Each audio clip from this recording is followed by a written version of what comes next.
Ya presentamos a Cecilia de la Paz, maestra, máster en comunicación y medios electrónicos. Trabaja desde hace más de 15 años en proyectos de tecnología educativa con instituciones que van desde Discovery Kids hasta el Plan Ceibal, donde fue jefa de contenidos. Y también hace 5 años fundó Edúcate Uruguay, una ONG dedicada a la modernización de la educación rural con nuevas tecnologías. Además lidera en Uruguay el programa global de nuevas pedagogías para el aprendizaje profundo. Bienvenida, Cecilia. Muchas gracias. ¿Cómo estás? Bien, muy bien. Qué gusto tenerte por acá. Muchas gracias. Y cuando uno repasa un poco lo que haces, también lo contrasta con este panorama educativo en Uruguay, todas las cifras que surgen, los datos de esta situación tan crítica que vive la educación en Uruguay. Y siento un poco esa realidad aplastante, ¿no? Eso de decir, pero esto ¿por dónde se empieza a solucionar? En tu caso tomaste riendas en el asunto porque estás participando activamente de esto y quizá la primera pregunta sea ¿cómo comenzó esto en vos? Bueno, yo viví un tiempo afuera, viví algunos años en Estados Unidos y otros en Ecuador. Me formé como maestra y luego me fui al exterior. Y principalmente en Ecuador vi una realidad por esta crisis educativa, cuáles son las consecuencias que puede tener a nivel social el tener una polarización tan fuerte entre aquellos que básicamente están condenados por una educación de mala calidad y aquellos que tienen todas las oportunidades. En Ecuador el 84%, un poco más, vive bajo la línea de pobreza y eso tiene consecuencias, empiezan con pobreza económica, pero luego obviamente tiene ramificaciones de pobreza muy variada, con un impacto muy especial en el tema de las mujeres. Y bueno, yo tenía contacto en el campo además y veía cómo esa situación se profundiza mucho más cuando además estamos alejados, digamos, de donde están las oportunidades de educación o laborales y demás. Ahí entonces te hizo a vos el clic de decir, bueno, esto necesita una atención directa a nivel personal. Sí, me pareció como que es como donde se empieza a fragmentar todo o donde puede empezar a solucionarse parte de esta polarización y que la polarización va mucho más allá del que tiene y el que no tiene, o sea, termina generando y afectando las condiciones de vida de todos y la sociedad de todos. Y bueno, yo viviendo en un lugar así y viniendo de una cultura tan diferente como la nuestra, en donde no tenías que levantar el vidrio del auto o tener el auto blindado o muchísimas otras situaciones que acá no se tienen que vivir, podemos salir a correr por la Rambla, podemos tener una vida muy tranquila y de mucho intercambio de gente de diferentes clases sociales, pero eso también se da porque hay una base educativa que es común, entonces podemos hablar un mismo lenguaje. Cuando vuelvo para Uruguay, bueno, a medida que va avanzando el tiempo, empiezo a ver como las mismas señales que veía en Ecuador, no solamente a nivel educativo, empiezan a aparecer acá, a nivel de seguridad y demás. Bueno, y tenía dos opciones, o me paraba desde la queja y decir esto tendría que ser así, asado, y la clásica tertulia interminable del asado, o decía, bueno, yo en una de esas puedo hacer algo como para poner mi granito de arena y ver qué pasa. Y así comenzó Edúcate Uruguay, que inclusive el lema nuestro se llama Un paso ya es camino, porque teníamos la misma sensación tuya de decir qué podemos hacer nosotros en esta marea, en esta selva de problemas, de dificultades, de entramados, que todavía cuando empezamos ni entendíamos bien. Y bueno, y decíamos, bueno, pero un paso es camino, o sea, si damos un paso quiere decir que estamos caminando a algún lado, estamos haciendo un aporte, bueno, y un paso vino al otro, y al otro, y al otro, y bueno, y hoy en día es una realidad que en realidad no teníamos ni la expectativa de que se iba a dar, pero siempre dijimos de que íbamos a seguir avanzando en la medida que las puertas se nos siguieran abriendo, y las puertas se han seguido abriendo. Así ha sido en estos 5 años. Sí, en estos 5 años. ¿Y por qué optaron por la educación rural específicamente? Yo había hecho un programa de televisión, yo trabajaba en comunicación, apenas volví de Ecuador, y a través de un programa de UNICEF conocí a un niño que se llamaba Nicolás, que estaba en una escuela rural de Tacuarembó, y bueno, y vi la fragilidad social y la vulnerabilidad en la cual vivía ese chiquilín, y realmente era, ¿qué chances tiene verdaderamente este niño de salir adelante? O sea, qué injusto es que porque le tocó nacer en este paraje y no en otro lugar, este chiquilín puede estar condenado a no tener oportunidades en un futuro. Entonces, se me prendió la lamparita, en realidad es como que me despertó, es decir, hay situaciones en Uruguay que no están tan alejadas de esa situación tan injusta que tuviste en otro lado. Y bueno, y no tienen mucha asistencia, un poco lo que comentábamos a nivel de lo de los números, los chiquilines rurales son solo el 5% de la matrícula. Por ende, cuando se hacen estas evaluaciones costo-beneficio, inversión, cantidad de personas que lo recibe, quedan para atrás. Claro. Entonces, era una oportunidad para poder aportar a aquel que estaba lejos, que la imagen que nosotros tenemos es como que no le falta nada, pero darle voz a aquel que está muy lejos y que no tiene quien lo esté hoy decíamos que a veces desde la capital se tiene esa imagen un poco idílica del niño que llega, siempre hay alguna historia que sale en un informativo, que llega a caballo a la escuela, y bueno, y una historia de vida muy emotiva, pero a veces queda por ahí y se queda como en eso, como que está funcionando bien, y en realidad cuando uno entra y viene más de cerca, hay una carencia muy fuerte, que es lo que estás contando vos, ¿no? Claro, es porque hay un contraste, hay una riqueza humana muy grande y muy frondosa, digamos, o sea, hay una humildad, hay como una riqueza emocional muy grande de la gente del campo, y por otro lado una vulnerabilidad social muy fuerte. Entonces, lo que nosotros vemos no es que no sea real, pero es solo la superficie. Entonces, si por ejemplo en un momento como en Uruguay se votó de que si hay un niño la escuela se mantiene abierta, lo que nosotros decimos es, pero que sea real esa escuela, o sea, que la calidad de la educación que recibe ese niño por ir a esa escuela sea la misma de una escuela que tiene X cantidad de alumnos. Que no se cumple, decíamos. Que no se cumple, entonces bueno, si vamos a pasar la línea de la calidad educativa sub tanta cantidad de alumnos, bueno, o cambiamos el criterio de que todos puedan recibir esa educación, o hacemos otros cambios, pero no podemos nosotros mismos dejar atrapados o rehenes a niños por decisiones que tomamos estratégico o políticamente, ¿no? Claro. Hay cifras, una la acabas de mencionar, pero hay otras que también ponen un poco en contexto a la escuela rural, justamente como para empezar a entender de qué hablamos. Sin ir más lejos, el nivel de niños, la cantidad de niños, la relación que vive bajo la línea de pobreza en ese medio rural.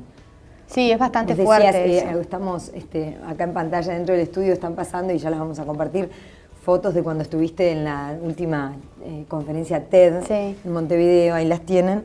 Y ahí vos decías, por ejemplo, 1 de cada 2 niños rurales vive bajo la línea de pobreza, y 6 de cada 10 escuelas rurales están clasificadas como de contexto sociocultural desfavorable. También las madres, los familiares de esos niños que también muchas veces no han terminado la escuela. Vos decías 6 de cada 10 madres rurales. Claro, es una pobreza distinta. Nosotros en la capital estamos acostumbrados al pobre, bueno, está la ropa harapienta y por ahí, no sé, un poco desalineados y demás. La pobreza en el medio rural no tiene que ver con eso, tiene que ver con las herramientas. Es una pobreza instrumental, es una pobreza por ahí más silenciosa, menos a la vista. Por eso uno, si se queda en la superficie, ve una determinada situación, pero si uno va a la casa del niño, si uno ve que no tiene libros, si uno ve que para poder ir al liceo va a tener que hacer una odisea, porque solamente el 10% termina el liceo, y si tú ves las proporciones, si bien el 42% de las escuelas son rurales, la oferta que viene a posteriori de la escuela es prácticamente nula, y además por la falta de calidad de la educación en la escuela, muchas veces quedan totalmente desenganchados de lo que puede ser una propuesta de liceo o de una escuela técnica, si es que tienen la suerte de que en la zona exista alguna. Entonces, esta pobreza, esta falta de recursos, estas familias que son generaciones de vivir en el campo, estas madres de una generación que todavía tampoco son las madres que trabajan, y en qué trabaja una madre rural, ¿no?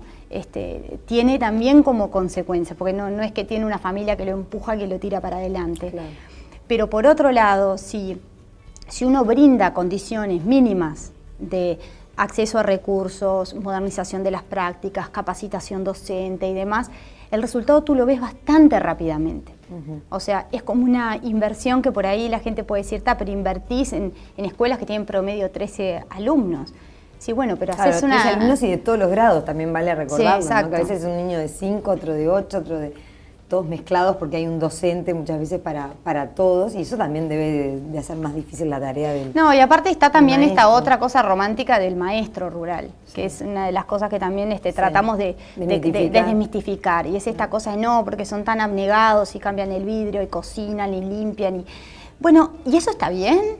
O sea, si queremos que alguien sea un profesional de la educación, ¿está bien que cambie el vidrio, que limpie el coso? O sea, por ejemplo, tú tenés que ser periodista, tenés que leer la nota previo a venir, prepararte, formarte, pero si tú tuvieras que cambiar la bombita, si tuvieras que poner el micrófono, tiempo. Claro, entonces se desdibuja un poco el rol. Entonces, lo que estamos trabajando nosotros es, por un lado, en hacer correr la voz, digamos, darle voz a esta realidad que muchas veces, como decís vos, se desmistifica, se dibuja de una manera diferente, y profesionalizar esos docentes, que también, igual que el chiquilín es dejado de lado, el maestro rural también es dejado de lado en las oportunidades de formación continua que tiene. En uno de los videos que ustedes presentan, una maestra dice, sí, con esto que hacen ustedes en Edúcate, uno no se siente tan sola. Y bueno, y ahí me parece que queda de manifiesto justamente esa soledad que viven el maestro y los niños también. Vamos a empezar a repasar algunos de los programas que ustedes han implementado concretamente para cambiar esto. Y si les parece, vamos a ver un tape donde va a empezar a quedar más claro el trabajo en terreno, si se puede decir así, que hace Edúcate en Uruguay. Juega un papel fundamental. Yo voy a medir la temperatura. ¿En qué la medimos nosotros? ¿En kilos de papa? ¿En grados cuántos? Ah, muy bien. El hacerlos dudar, ¿verdad? Y el hacerlos razonar. Bueno, eso fue generando buenas respuestas, ¿verdad? Y no pierdan duda que les va a salir impecable. Y si no sale, bueno, justamente trabajamos con eso. ¿Por qué no salió? Exacto. Como dice Cristina, lo hacemos de nuevo. Una niña, por ejemplo, pequeña, que de repente dijo, maestro, la frase esa que yo le había puesto de Clemente Estable, dice, bueno, entonces tenemos que seguir intentando, a pesar que las cosas no nos salgan, algo así como que seguir intentando.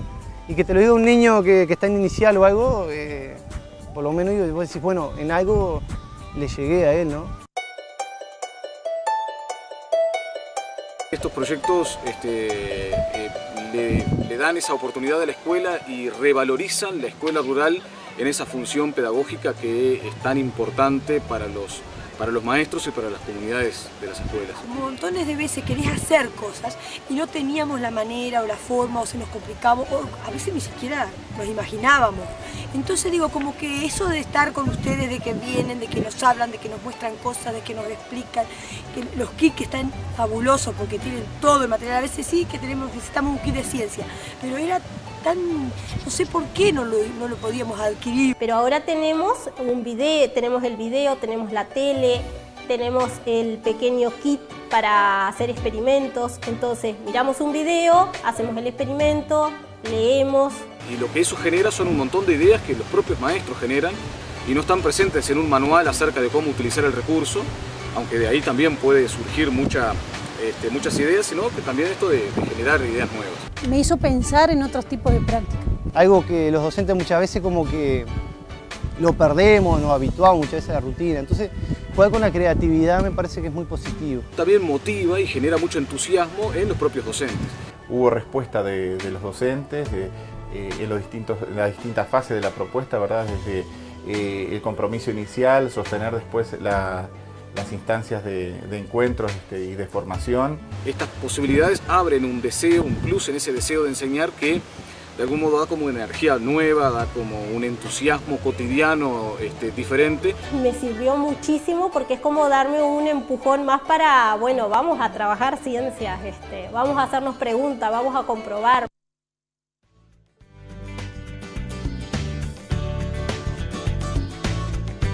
Ahí veíamos Zona de Exploración, uno de los proyectos concretos que ustedes están implementando en las escuelas rurales del país y bueno, y cómo es recibido eso. Realmente es muy emocionante ver lo que dicen los niños, los maestros. Sí, creo que Contanos el plan, un poco más en detalle. Es un programa en realidad es que nosotros llamamos programa de fortalecimiento, que tiene diferentes proyectos y cada uno de estos proyectos es como que cumple un rol. De todas maneras, este programa es flexible, porque obviamente te tenés que también adaptar a los recursos que tenés o a los intereses puntuales que tiene ese departamento. Entonces, bueno, puedes ofrecer un proyecto o dos, o a medida que va pasando el tiempo también podés ir como que nutriendo la escuela con los diferentes proyectos. Esto es para contarte que ese programa se basa en el desarrollo de las inteligencias múltiples, que tiene que ver con esta pregunta que nosotros nos hacemos, que es si todos aprendemos de manera distinta, ¿por qué nos enseñan a todos igual? Sí, gran pregunta, ¿no? Gran pregunta, ¿por qué aprendemos todos igual si somos diferentes? Y en realidad, claro, aprendemos todos distintos, pero nos enseñan a todos igual. Entonces, el que tiene la inteligencia lógico-matemática y lingüística va en coche, o memorística va en coche. Pero todos los demás que tenemos otras inteligencias... Es interesante destacar eso, que vos has mencionado, que hay 7 tipos de inteligencia distintos a nivel neurológico, sí, a ver cómo es, no lo quiero decir mal, lo tengo por acá, pero vos lo exponías justamente, los 7 tipos de inteligencia que identifican estudios neurociencia. Sí, nosotros seguimos bastante a Gardner, y que es un psicólogo que trabajó primero en un libro muy conocido que se llama La inteligencia emocional y tiene que ver con ese desarrollo la vinculación entre el desarrollo de la inteligencia y las emociones. Y por otro lado, de las inteligencias múltiples, que precisamente plantea esto, ¿no? Que cada uno pone en juego diferentes estrategias de aprendizaje a la hora de tener que aprender algo. Entonces, vos vas a usar una, yo pongo otra, y al principio es bastante instintivo porque vamos a usar en la que tenemos mayor fortaleza, y por lo general esa es la que se desarrolla más. Ahora, la escuela por lo general lo que hace es valora la lingüística y la matemática. Entonces, si esas son las inteligencias que tú tenés, por lo general sos como el inteligente. Pero ¿no? ¿y si no? Pero ¿y si no? Si tenés la artística o la emocional o la física, la corporal y demás, no. Claro, quedás para atrás. Relegado. Entonces, lo que él plantea es, bueno, ¿cómo podemos apelar a que ningún chiquilín quede afuera? Porque si no hay nada para uno, si uno no puede generar valor en una determinada actividad, sea cual sea, uno se desconecta. Claro. Porque uno instintivamente busca los lugares en donde le encuentra valor. Es como algo, un instinto, como los bebés que todo el tiempo están buscando aprender. Y la manera de hacer eso es ofrecer diferentes vías de acceso a la información. O sea, que no sea solamente narrativa, que no sea solamente oral, o que no sea solamente exactamente, solo contándote el cuento. Lo que nosotros tratamos de hacer es que los chiquilines vivan el cuento y se vayan generando el cuento a medida que van avanzando en la experiencia. Entonces, esto es para contarte que los diferentes programas, cada uno cumple un rol para poder integrar a los chiquilines, cada uno desde la inteligencia que tiene, algunos se van a enganchar más en otros más en el otro, y además que sea muy abierto a las edades. Por ejemplo, Zona de Exploración es un proyecto que apela a aprovechar la curiosidad del niño. Porque el niño pregunta y pregunta y pregunta tanto, y esto porque es, y aquello porque funciona, y mamá explícame esto y lo otro, y en un momento se corta. Los niños no preguntan más. Porque en la escuela los niños no están todo el tiempo preguntando y cuestionando de esto y aquello. ¿En qué momento les cortamos ese impulso?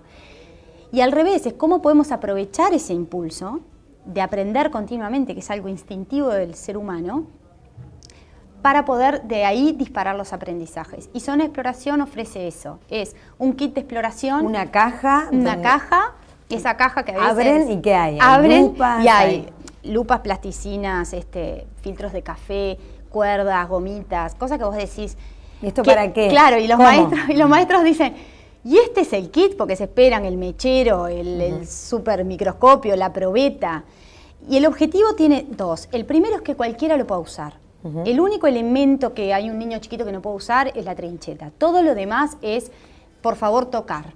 Bien. Después lo otro es que tiene que ser fácilmente reponible. Si uno pone un elemento muy sofisticado... Se rompe y chao. Claro. ¿Qué es lo que hace el adulto? No, menganito que es el atropellado o el chiquito, no sé qué. No toques, entonces lo toca el más idóneo, el más cuidadosa, la nena prolija. Y nosotros no queremos esos estigmas. Claro. Pero si se rompe algo, que sea muy fácil para la maestra reponer, conseguir en el pueblo o conseguir en la ciudad más cercana. Bien. Y tiene 10 experimentos que surgen de preguntas, por ejemplo, el agua dulce y salada se mezclan o cuestiones por el estilo, por qué una planta crece adentro del vivero y no en el bajo, o por qué esto y lo otro. Ahí son como puntapié también para estudiar, no sé, tipos de suelo, que viene alguno de los videos que lo habían hecho. Sí, se desencadena una pregunta y se lo acompaña con el método científico. De primero investigar, después poner en discusión, partir de una hipótesis, discutir sobre los diferentes puntos de vista. Entonces escriben todas las hipótesis que ellos tienen, luego investigan, y ahí ven los roles de los más chiquitos, que son los que más preguntan, son los más creativos para idear hipótesis absolutamente alocadas sobre por qué una cosa puede llegar a ocurrir. Geniales, a veces. Y los grandes buscan investigar para poder ir tachando las hipótesis equivocadas. Y al principio es con estas pajitas, yo qué sé, filtros de café y demás, que hacen que los chiquilines no se sientan lejos de eso, que hace que el maestro no se sienta ajeno a eso, para luego recién incluir la tecnología. Que ahí tecnología estás hablando de los sensores, que también aparecen en varios de los materiales. Contanos un poquito sobre eso. El sensor digital es la primera herramienta, además de lo de la computadora del Plan Ceibal, que nosotros integramos de manera natural en nuestros proyectos. Nosotros esperamos a tener maduras los cambios metodológicos que queríamos plantear antes de introducir la tecnología, para que el cambio pedagógico no sea sobre la tecnología, pero sí se acelere a consecuencia de la tecnología. Entonces, lo primero es la cajita y toda esta cosa que los maestros abren y dicen, pero esto, tanta cosa para esto y demás. Pero que también les crea mucha motivación, porque lo ves eso en los niños, como una lupa que puede ser tan sencilla. Bueno, esa caja tiene como una cuestión de misterio abrirla y todo lo que despliega ahí, que bueno, vuelve a generar como una emoción en la clase que quizás no tenían, porque eso se ve en los Sí, lo tapes. otro que los docentes también reconocen, le dicen, pero si una pajita es un insumo científico, capaz que los palitos, otros, claro, las cuerdas. Pero capaz no lo vio. Claro, entonces empiezan a generar sus propias herramientas y a saber que no es que tiene que venir la superprobeta o el megasensor o lo que sea del más allá para poder investigar y aprovechar la curiosidad y ser más creativos. Entonces, hay veces que uno no dice cuál es la idea, pero ellos lo van experimentando y luego se dan cuenta de por dónde viene la cosa. ¿Y los sensores para qué los usan concretamente? Los sensores son una muy buena excusa para integrar la tecnología en ampliar las capacidades de investigación.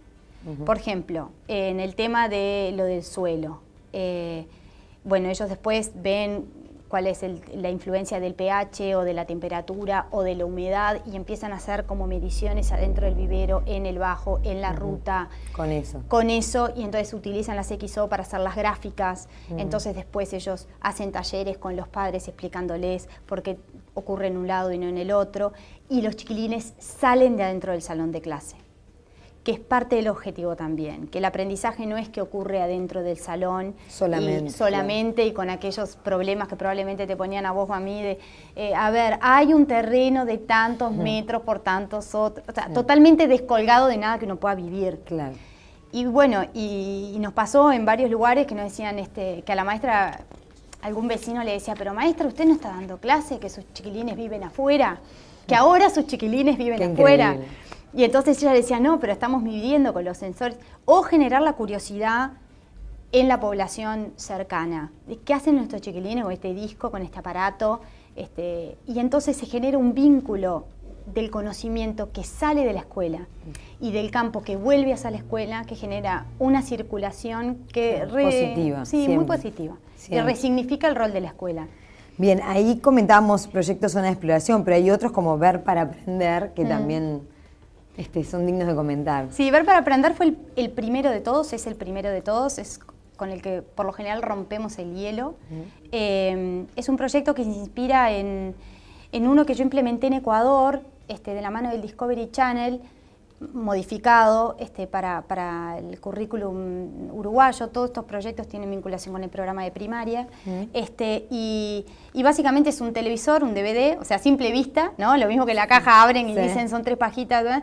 Es un televisor, un DVD, un kit audiovisual, o sea, como de 60 videos, algunos hechos especialmente por nosotros y otros le llamamos videos amigos, que tienen un potencial educativo interesante, pero que por ahí no tiene la longitud exacta o los elementos dentro del video como participación de personajes y demás, que son especialmente creados para que enganchen desde los más chiquitos a los más grandes y demás. Y luego viene con unos materiales gráficos, o sea, por ejemplo, que lo hicimos con el diario El País, viste que el diario siempre trae la enciclopedia de esto, la enciclopedia, y a mí siempre me daba los coleccionables. Y me daba mucha pena, yo decía, pensar que aparece el coleccionable, yo qué sé, los volcanes, los dinosaurios, lo que sea, y si no lo compraste, ¡pum!, se fue. Y perdiste la oportunidad, eso es un capital educativo súper interesante. Entonces hablamos con El País y le dijimos, bueno, nosotros vamos a desarrollar estos videos en estas temáticas. ¿Nos dejan entrar a su superarchivo y sacar de esos coleccionables y armar una carpeta vinculado a los videos con este material? De la manera que los maestros puedan ver que el recurso audiovisual que ellos ven en la tele y que pueden sacar de una revista o que pueden sacar de un lado, pueden combinarlo de manera de poder abordar el problema de diferentes lugares. Y ese es el proyecto, básicamente. Entonces es un cambio metodológico del aprovechamiento de lo que veo y de lo que leo y de cómo eso se conecta para generar nuevo conocimiento. También, por ejemplo, en Leer es un viaje donde participa también una mochila que llega a la escuela y cuando la abren, ¿qué hay ahí adentro? Eso surgió porque además también me acordé porque ahí también participan editoriales que también aportan material ya hecho, supongo, para el proyecto. Claro, nosotros cuando íbamos a las escuelas, algunas escuelas tienen más libros que otras, pero por lo general el estado de las bibliotecas de las escuelas rurales es bastante pobre, bastante triste. Y lo otro es que la biblioteca per se, no hay biblioteca en el pueblo, y si hay una biblioteca en la capital, por lo general es el clásico horario de 3 a 5 de la tarde y no te puedes llevar el libro a tu casa. O sea, ¿quién va a ir a meterse ahí adentro en un banquito? Claro, pero son cosas que ya no tienen más sentido, pero que las seguimos, o sea, es increíble, pero siguen sucediendo. Entonces hacemos de cuenta que los chiquilines tienen una biblioteca donde ir, pero en realidad los libros no se los pueden llevar. No tiene sentido. Y entonces no tiene sentido. Ahora, ¿cómo hacíamos nosotros? Porque trabajabas cualquier tema, yo qué sé, el suelo, trabajabas una fábrica de autos o cualquier tema que tiraras, y el chiquilín no puede seguir leyendo, porque la conectividad en las escuelas es mala, por ende eso de que googleo tampoco es relativo. Los servidores que tienen en esas escuelas por lo general son los más reducidos, entonces tampoco es que podés poner mucho contenido dentro de los servidores. ¿Y cómo haces para que lleguen cosas a esas escuelas que puedan ser utilizadas por los maestros y que los chiquilines se lleven libros a la casa? O sea, que haya un libro que ande circulando. Y pensamos varias ideas. La primera era, bueno, entregamos una biblioteca para cada una de las escuelas. Pero decíamos, pero ¿de cuántos libros necesitamos para que verdaderamente un docente, si quiere dar... haga la diferencia. Claro, haga la diferencia. Entonces decíamos, bueno, si nosotros podemos conseguir N cantidad de libros, pero podemos hacerlos circular, de alguna manera se multiplica la cantidad de libros a que cualquiera de ellos tiene acceso. Y ahí dijimos, bueno, ¿cómo podemos hacer circular libros en la mitad del campo? Y bueno, y los veíamos a los maestros en la ruta y demás, y decían, bueno, con una mochila. Tan claro y sencillo como una mochila. Una mochila. Armamos combos, mochila 1, mochila 2, mochila 3. A través de la página web nuestra les mostrábamos el catálogo que tiene cada una de esas mochilas. Para que puedan pedir en función de sus necesidades. Entonces, lo que están ahí va. Cuando ellos van a la capital, que es por lo general en donde viven los maestros, nos piden a nosotros las mochilas. Tenemos nosotros un lugar donde tenemos centralizado eso, le entregamos las mochilas y cada libro tiene como una tarjetita atrás en donde el maestro les pedimos por favor que los chiquilines se lleven los libros a la casa y más o menos la mochila está en esa escuela unos 15 días, luego vuelve esa mochila y se llevan otras. Y ahora hemos integrado, por ejemplo, algunos juegos didácticos, nos sirve como para hacer circular, lo mismo que el conocimiento dentro de la escuela, el conocimiento... También a nivel familiar, también supongo, a nivel ¿no? familiar. Y también el respaldo a los docentes a través de la web de ustedes, también, no sé si llamarlo proyecto o esta iniciativa de Faro Educativo, Escuelas Rurales 2.0, que también es un respaldo para el maestro. Contanos un poquito sobre esto. El principal desafío es el aislamiento, o sea que ellos están, todos los docentes, muy lejos unos de otros. Las escuelas, ¿cómo armamos una red? O sea, ellos tienen una realidad que es distinta a la de los demás. El programa de primaria está hecho desde la urbanidad. No considera, por ejemplo, el aula multigrado. O sea, ellos tienen características que solo las viven ellos. Entonces, solo ellos saben cómo pueden potenciarse y cuáles son las realidades que ellos tienen para hacer una salida didáctica o para conseguir cómo poder, yo qué sé, no sé, el abuso de un niño en la mitad del campo. O sea, desde temas muy distintos, pero que ellos están en eso. Entonces, para hacerlo sentir una comunidad a través de esta red ya me parece que tiene un valor enorme. Sí, la formación para educación rural, para la realidad multigrado. Nosotros hicimos una evaluación, una encuesta entre los maestros en uno de los departamentos, y el 50% de los docentes no conocía el centro de capacitación en educación rural en Montevideo. O sea, quiere decir que, claro, es la mitad. O sea, como que o nunca vinieron, no saben de qué se trata, o no recibieron nunca una capacitación específica en multigrado. A mí me impresiona de todo lo que estás contando también, es decir, todos esos huecos que van quedando desde el sistema formal. Es impresionante, porque si el 50% de los maestros de ese departamento no vinieron a este lugar de mejoramiento y de perfeccionamiento, deberían ser llamados desde ahí, ¿no? En un sistema que uno quiere pensar que funciona bien. Claramente falta mucho.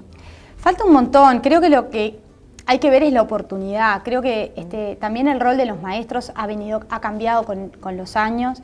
Es necesaria una revalorización del maestro, pero desde los hechos, desde la profesionalización, desde la calidad de los proyectos que se les proponen, de que cuando vienen a los talleres ellos sientan que no están perdiendo el tiempo, que no es una formalidad. Claro. Nosotros tenemos el orgullo de saber que hay maestros que inclusive en etapa de inundación salían con los tractores para poder llegar a las capacitaciones nuestras, que el boca a boca entre ellos es vení que vale la pena porque son proyectos que salen desde la práctica, y el trabajo la información que todo eso nos vuelca a nosotros trabajamos de la mano con el director nacional de escuelas rurales, que es el maestro Limber Santos.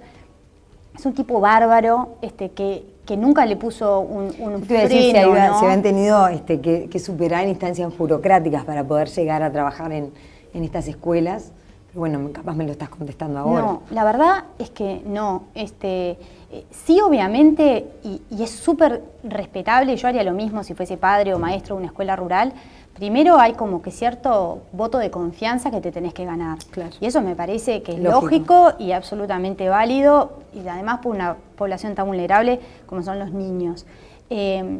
Y bueno, y esa confianza te la vas generando con la calidad, con que nosotros no hacemos lo que llamamos proyectos golondrina, no vamos y dejamos un paquete de X cosa y nos vamos. Hay un seguimiento. Hay un seguimiento. Estamos con ellos en este proceso. O sea, ¿a cuántos niños están llegando con los distintos programas en este momento? Y 1.700 más o menos. ¿Y en cuántos departamentos? En este momento estamos en 3 departamentos activamente trabajando. En Río Negro, con el 100% de las escuelas rurales, en un proyecto buenísimo de 2 años que se llama Programa de Fortalecimiento de Escuelas Rurales en Río Negro, que hemos tenido muchísimo apoyo de la Intendencia de Río Negro, también de Fundación UPM, de Platform. O sea, como que es un proyecto que hemos podido estar 2 años y hemos podido ver qué cambios se pueden provocar estando en un lugar durante un determinado periodo de forma sostenida.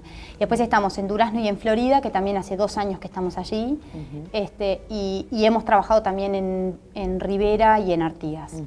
¿De qué depende que estén en uno o en otro departamento? También de lo que encuentren a nivel local, del eco que encuentren, el apoyo. Sí, todo empieza con que nosotros presentamos los proyectos en la reunión nacional anual de los CAPDER, que son los coordinadores de los departamentos de las escuelas rurales. O sea, está el director nacional de escuelas rurales y después en cada inspección tienen un CAPDER. Y les presentamos qué es lo que hace la fundación, y los CAPDER levantan la mano y dicen: a mí me gustaría que este proyecto pudiera venir. Y de acuerdo a la cantidad que se presenta, bueno, y los fondos que tenemos, vamos a uno, vamos a otro. Hablando de fondos, ¿cómo se financia todo esto? Nosotros, como ONG, ¿ustedes cómo logran fondos para poder llevar adelante todo esto que estamos hablando? Y bueno, esa siempre es la parte como más difícil. Claro.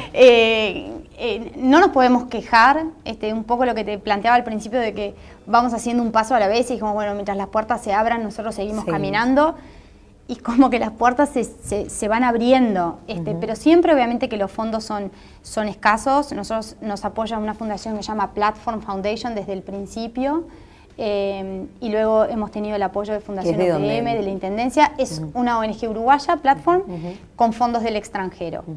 Pues Fundación UPM tiene fondos propios, la Intendencia de Río Negro tiene fondos propios, y luego, por ejemplo, proyectos como con El País, que fue el que te mencioné hace un rato. Sí. Ahora estamos por lanzar uno con Canal 10 que se llama Ver para Aprender 2, que es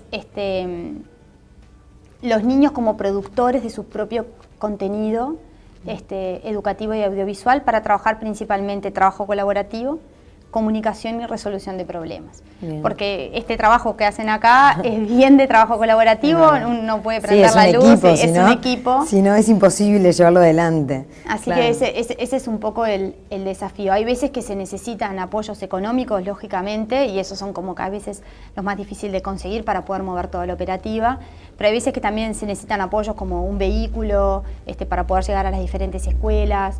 Y hay un tema que no es menor, que todo quien aporta a la fundación tiene que respetar la autonomía de trabajo de la organización. Nosotros trabajamos con las escuelas rurales directamente en el tema de la educación, con el Director Nacional de Escuelas Rurales y con las inspecciones departamentales de cada uno de estos departamentos, que muchas inspecciones locales tienen equipos de gente bárbaro que se prende al proyecto y que después es un equipo solo. Pero hay que respetar ese límite entre lo que es de la gente de la educación y de lo que es el aporte, ¿no? Bien, fundamental, claro, para poder seguir avanzando. Me interesa este programa internacional, para terminar, este programa internacional del cual sos como la representante en Uruguay. Contame concretamente en qué se traduce. Bueno, sí, la Red Global de Aprendizajes es un proyecto inspirado en un PAO muy conocido que se llama Michael Fullan, que estuvo aquí la semana pasada, que parte como de que existe una crisis pedagógica en el sentido de que los chiquilines no les interesa aprender porque básicamente no les estamos enseñando de una manera que resulte atractiva. Y el cambio tecnológico y el acceso a la tecnología por parte de los chiquilines y a la información y a la comunicación ha acelerado esta brecha que ya se venía abriendo, ¿no? Vos y yo recordaremos cuando íbamos a la escuela que era muy difícil verdaderamente que nos pareciera divertido prepararnos para un examen o estudiar de tal o cual tema. Y eso no tiene que ser así. Pero hoy en día con la comunicación y con googlear y con esto que lo otro, ni siquiera tiene ese sentido de que tenés que esperar que el maestro te haga el cuento. Podés directamente acceder a esa información. De cosas, claro. Lo que el maestro sí puede hacer es ser un activador para que tú te motive a aprender determinada cosa y quien une los puntos, ¿no? Tú puedes encontrar mucha información de algo, pero para poder procesar, analizar y poder inferir eso, hay otro proceso que una guía, un faro ahí. Exactamente. Entonces, este proyecto se basa en el desarrollo de esas habilidades, para poder, ¿qué hago con el conocimiento que adquirí? Entonces, las habilidades son comunicación, pensamiento crítico, colaboración, ciudadanía global, etcétera, etcétera. Entonces es un marco de investigación-acción, que no te voy a aburrir con la parte teórica, pero cada uno de los países tiene un clúster que lidera, en este caso es una asociación en Uruguay de ANEP y de Ceibal, y 100 instituciones. Eso mismo se replica en otros 9 países en el mundo, en donde está, por ejemplo, Estados Unidos, Canadá, Australia, Finlandia, etc. Y hacemos ese mismo proyecto durante todo el año. Y vamos intercambiando cómo viene funcionando, cuáles son las estrategias de cambio de ese centro educativo. La unidad es el centro educativo, no lo que ocurre en un aula. Y en Uruguay nos planteamos el desafío adicional de trabajarlo con los 3 subsistemas. Entonces no es que trabajo solo en la escuela, es la escuela, el liceo y la UTU. Y cómo esta red de generación de conocimiento en el desarrollo de habilidades va nutriendo y reforzando cómo podemos ser mejores diseñadores de prácticas. O sea, cómo podemos proponer un centro educativo en donde haya como otra energía para la generación de conocimiento y desarrollando habilidades. Fundamental, realmente. Apuren ese trabajo porque se necesita ya, ¿no? Impresionante. Cecilia de la Paz, muchísimas gracias por todo lo que nos contaste, todo lo que nos acercaste y bueno, seguiremos en contacto. Dale, en futuras oportunidades. Y la sociedad de todos. Y bueno, yo viviendo en un lugar así y viniendo de una cultura tan diferente como la nuestra, en donde no tenías que levantar el vidrio del auto o tener el auto blindado o muchísimas otras situaciones que acá no se tienen que vivir, podemos salir a correr por la Rambla, podemos tener una vida muy tranquila y de mucho intercambio de gente de diferentes clases sociales, Pero eso también se da porque hay una base educativa que es común. Entonces podemos hablar un mismo lenguaje. Cuando vuelvo para Uruguay, bueno, a medida que va avanzando el tiempo, empiezo a ver como las mismas señales que veía en Ecuador, no solamente a nivel educativo, empiezan a aparecer acá, a nivel de seguridad y demás. Bueno, y tenía dos opciones, o me paraba desde la queja y decir esto tendría que ser así, asado, y la clásica tertulia interminable del asado, o decía, bueno, yo en una de esas puedo hacer algo como para poner mi granito de arena y ver qué pasa. Y así comenzó Edúcate Uruguay, que inclusive el lema nuestro se llama Un paso ya es camino, porque teníamos la misma sensación tuya de decir qué podemos hacer nosotros en esta marea, en esta selva de problemas, de dificultades, de entramados, que todavía cuando empezamos ni entendíamos bien.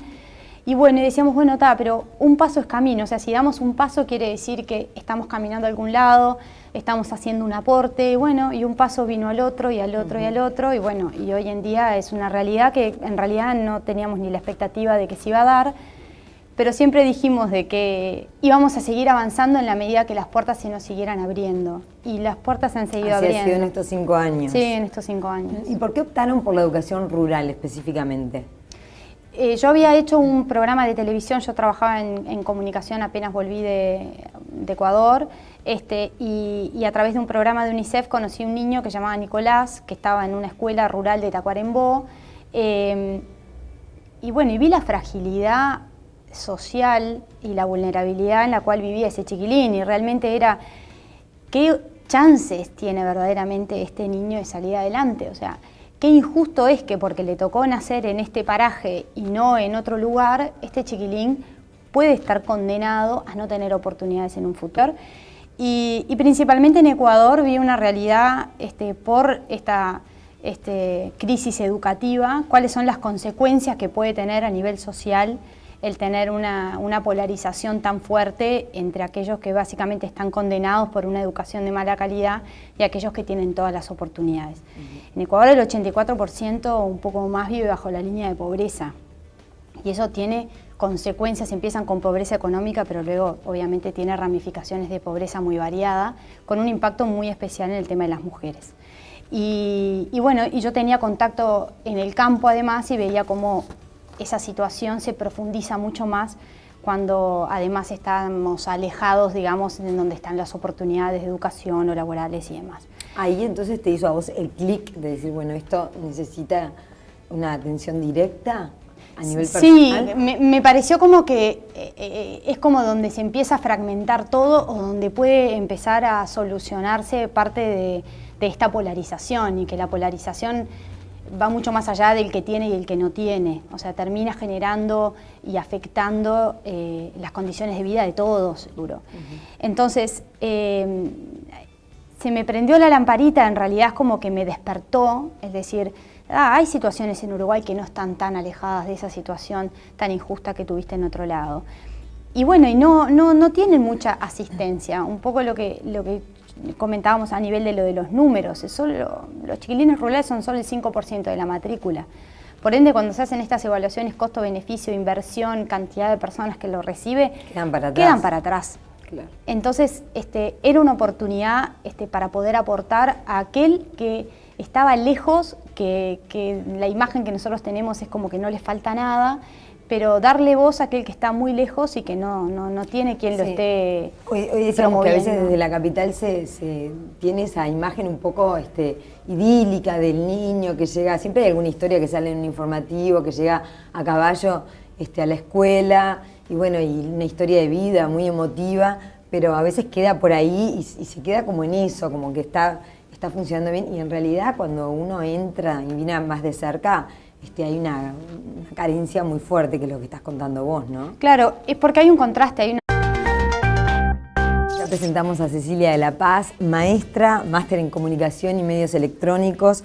Trabaja desde hace más de 15 años en proyectos de tecnología educativa con instituciones que van desde Discovery Kids hasta el Plan Ceibal, donde fue jefa de contenidos.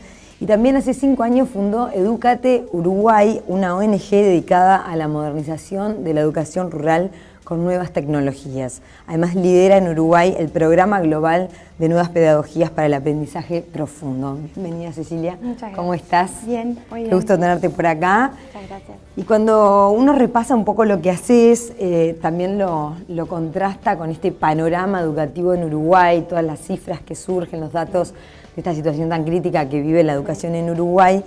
Y siento un poco esa realidad aplastante, ¿no? Eso de decir, pero esto ¿por dónde se empieza a solucionar?